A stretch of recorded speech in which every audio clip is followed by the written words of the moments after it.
오늘 성경 말씀은 마태복음 5장 21절에서 48절입니다. 본문은 17절부터 20절에서 자신이 율법의 완성자이심을 밝히신 예수님께서 율법의 제정자이자 수요자로 또한 완성자로서 율법의 근본 의미를 새롭게 재해석하여 주시는 내용입니다. 여기에 보면 모두 6가지의 율법 조항, 곧 살인, 간음, 이혼, 맹세, 복수, 이웃사랑에 관한 세 기준이 제시되고 있는데 그 내용이 율법에 대한 서기관과 바리새인들의 해석보다 훨씬 포괄적이고 엄격합니다. 다시 말해 서기관과 바리새인들이 율법의 외부 규정만을 중시하여 지극히 형식적인 데 비해 예수님께서는 율법 규정의 기준을 절대적인 차원까지 끌어올리시고 또한 율법 준수의 기준을 내면적 차원으로까지 확대시킴으로써 마음 중심으로부터 우러나오는 순종의 자세를 강조하십니다. 따라서 예수님께서 제시하시는 하나님 나라의 법과 윤리는 겉으로 드러나는 행동뿐만 아니라 속에 감춰져 있는 생각 그리고 행위의 결과만이 아니라 그 마음의 동기에까지 확대 적용되고 있습니다. 22절에서 예수님은 지옥을 증언하셨습니다. 우리는 실제로 지옥이 있다는 것을 잊지 말아야 합니다. 천국은 우리의 삶의 동력이 되는 반면에 지옥은 브레이크 역할을 합니다. 지옥을 확신하는 성도는 죄를 경계할 수 있습니다. 예수님은 본문에서뿐만 아니라 지옥이 현존하고 있음을 증언하셨습니다. 사도들도 증언했습니다. 그곳은 유황불이 세세토록 타는 곳이며 물 한 모금도 마실 수 없는 곳이요 천국을 뻔히 보면서도 건너갈 수 없는 절대 불행과 고통의 세계입니다. 지옥은 인간이 당할 수 있는 가장 큰 정신적, 육체적 고통을 영원토록 당하는 무서운 곳입니다.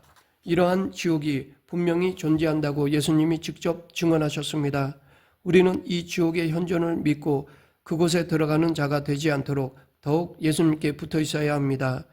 23, 24절은 악한 이웃이 되지 않기 위해서는 어떤 생활을 해야 하는지를 교훈하신 말씀입니다. 즉 예배보다도 먼저 불화한 이웃과 화목하라는 것입니다. 이 말씀은 당시로서는 혁명적인 가르침이었습니다.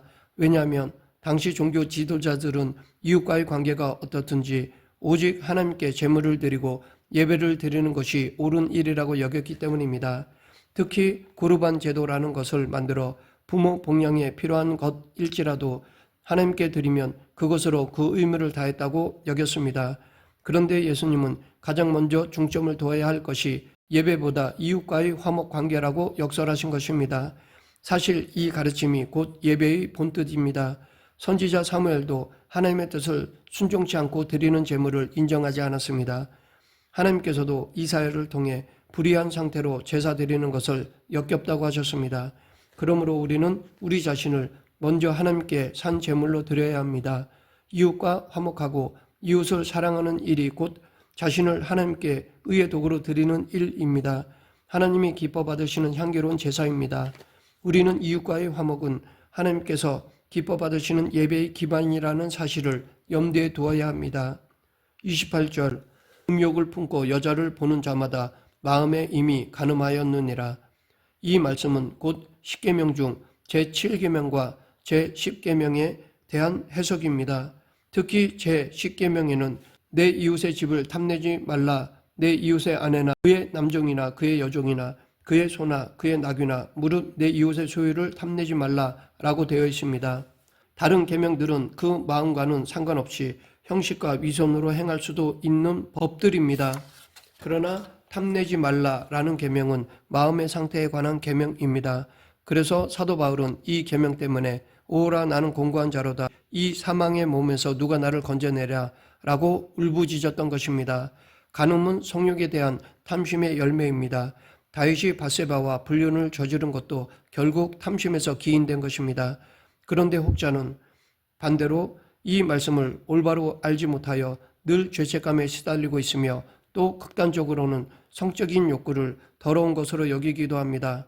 하나님은 우리를 창조하시되 나무 막대기처럼 기계처럼 아무런 욕구나 감정이 없는 존재로 만드신 것이 아닙니다. 하나님은 우리 인간을 여러 가지 감정과 욕구를 느끼도록 창조하셨습니다. 그래서 인간에게는 근본적으로 욕구들이 있습니다. 이런 욕구는 그 자체로는 선한 것도 또한 악한 것도 아닙니다. 이런 욕구를 선하게 쓰면 선한 욕구가 되고 불의하게 쓰면 탐심과 음욕이 됩니다. 계속해서 29, 30절은 죄의 유혹을 물리치려면 어떤 자세를 지녀야 하는지에 대한 말씀입니다. 여기서 예수님은 아주 극단적인 방법을 제시하셨습니다. 그것은 죄를 범하는 그 신체 부위를 제거하는 것입니다. 그러나 이 말씀의 본뜻은 죄에 대해 단호하게 결단을 내리라는 것입니다. 즉 죄와 싸우기 위해서는 자신의 사지를 잘라낼 정도의 결단을 해야 한다는 뜻입니다. 요셉은 애굽의 시위 대장의 부인이 자신을 유혹할 때 그녀의 청을 거절하면 반드시 해가 닥칠 것을 알고도 그것이 죄이기에 과감히 뿌리치고 죄의 자리에서 피했습니다. 예수님은 40일간을 금식함으로 매우 굶주린 상태에서도 사탄의 유혹을 물리치는 결단을 하셨고 겟세마네 동산에서 살고 싶은 인간의 본성을 이기고 하나님의 뜻대로 죽기를 결단하셨습니다. 그 외에 많은 신앙의 인물들이 다 이와 같이 죄에 대해 단호한 신앙의 결단을 내렸습니다. 이어지는 31절부터 32절은 그 당시 성행했던 이혼 풍조에 대한 교훈입니다. 예수님은 배우자의 불륜을 제외하고는 이혼을 할 수 없다고 하셨습니다. 만일 함부로 이혼하고 다른 가정을 만들면 부부가 서로 간음하는 죄를 범하는 것이라고 하셨습니다. 유대 사회에서 이혼 문제가 본격적으로 발생하게 된 것은 포로 시대 이후부터였습니다. 당시 지도자였던 에스라는 이방 민족의 여자를 아내로 얻은 이스라엘 사람들로 하여금 그 이방 아내와 헤어지도록 이혼을 권장했습니다. 그러던 것이 예수님 당시에는 돈 많고 권력 있는 자들이 젊은 아내를 얻는 수단으로 악용되고 있었습니다. 즉 이혼 증서를 써주고 마음대로 아내를 내쫓았습니다. 예수님은 이 일을 금하신 것입니다. 왜냐하면 가정이란 사람이 세운 제도가 아니라 하나님께서 세우신 거룩한 제도이기 때문입니다. 33절부터 37절은 맹세를 남용하거나 악용하는 자들에 대한 경계의 말씀입니다. 당시 유대인들은 하나님께 대한 맹세를 지킨다는 구실로 악을 행하였으며 성전으로 맹세하면 그 맹세가 효력이 있다고 믿고 맹세를 남발했습니다. 맹세는 서로의 계약 때 언약의 확증으로 행해진 풍습입니다. 그런데 예수님은 하나님의 이름으로도 또 예루살렘 성전의 이름으로도 맹세 자체를 아예 하지 말 것을 명하셨습니다. 믿음으로 결단하고 맹세하는 일은 선한 일입니다. 그러나 사소한 개인적인 일에 하나님과 교회의 이름을 걸고 맹세하는 것은 하나님 주권에 대한 도전이요 모독죄라 할 수 있습니다. 예수님은 그 이유를 내가 한터럭도 희고 검게 할 수 없음이라 라고 하셨습니다. 즉 모든 생사화복의 결정권자가 하나님이신데 그 하나님께서 어떻게 섭리하실 줄도 모르고 맹세하는 일은 불신앙과 불순종이 죄에 해당되며 하나님의 주권을 무시하는 신성 모독죄가 된다는 것입니다. 하룻밤 사이에 어떻게 될지 모르는 것이 우리들입니다. 우리는 다만 하나님의 섭리에 순종하며 살아야 합니다. 함부로 맹세하는 일을 피해야 합니다. 다만 하나님께 간구하고 그 섭리를 받아들여야 합니다.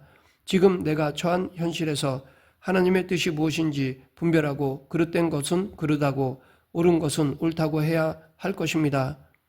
우리는 다만 그 나라와 그의 의를 먼저 구함으로써 하나님께서 좋은 길로 인도해 주시기를 바랄 뿐입니다.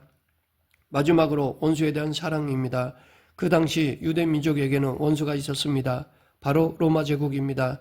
그래서 열심당을 조직하여 로마의 요인을 암살하거나 반란을 일으켰습니다. 예수님 제자 중 가나안인 시몬도 그 열심당원 중 한 사람이었고 예수님 대신 석방된 바라바는 반란군의 두목으로 추정됩니다.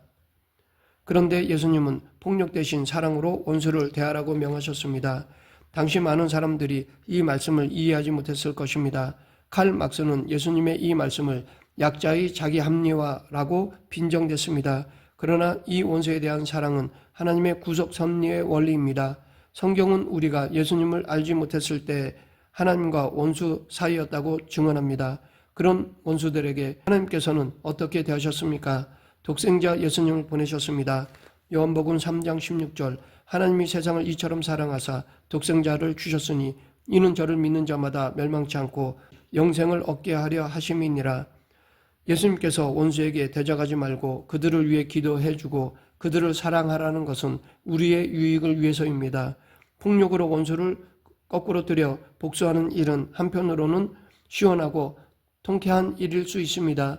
그러나 그로 인해 내가 상대편의 원수가 됩니다. 그로 인해 보복이 악순환됩니다. 그러므로 우리는 예수님께서 가르쳐 주신 대로 원수를 사랑하고 그를 위해 기도해 줘야 합니다. 그러면 원수 대신 친구를 얻게 될 것입니다. 만일 그가 회개치 않으면 하나님께서 친히 그를 치실 것입니다. 다윗이 사울을 용서함으로써 훗날 이스라엘 왕에 올랐습니다. 반대로 다윗을 모해하던 사울은 비참하게 죽고 말았습니다. 즉 하나님은 다윗을 판정승하게 해주셨습니다. 이렇게 원수에 대해 하나님께서 내 손을 들어 주실 때까지 복수를 금하고 원수를 사랑하며 그를 위해 기도해야 합니다. 인내와 관용으로 대해야 진정한 승리를 얻게 되는 것입니다. 이것이 선으로 악을 이기는 것입니다. 오늘 본문 46절부터 48절은 성도가 행해야 할 사랑의 성격과 그 출처에 대한 말씀입니다. 여기서 자기를 사랑하고 자기에게 유익을 주는 사람만 사랑하는 것은 세리 같은 죄인들도 이방인들도 다 하는 것이라고 말씀하셨습니다. 당시 유대인들은 자기 동족만을 사랑했습니다. 하나님께서 이방인들을 지옥의 땔감으로 창조해 놓으셨다고 여겼습니다. 또 세리나 창기와 같은 죄인들과는 상종도 하지 않았습니다.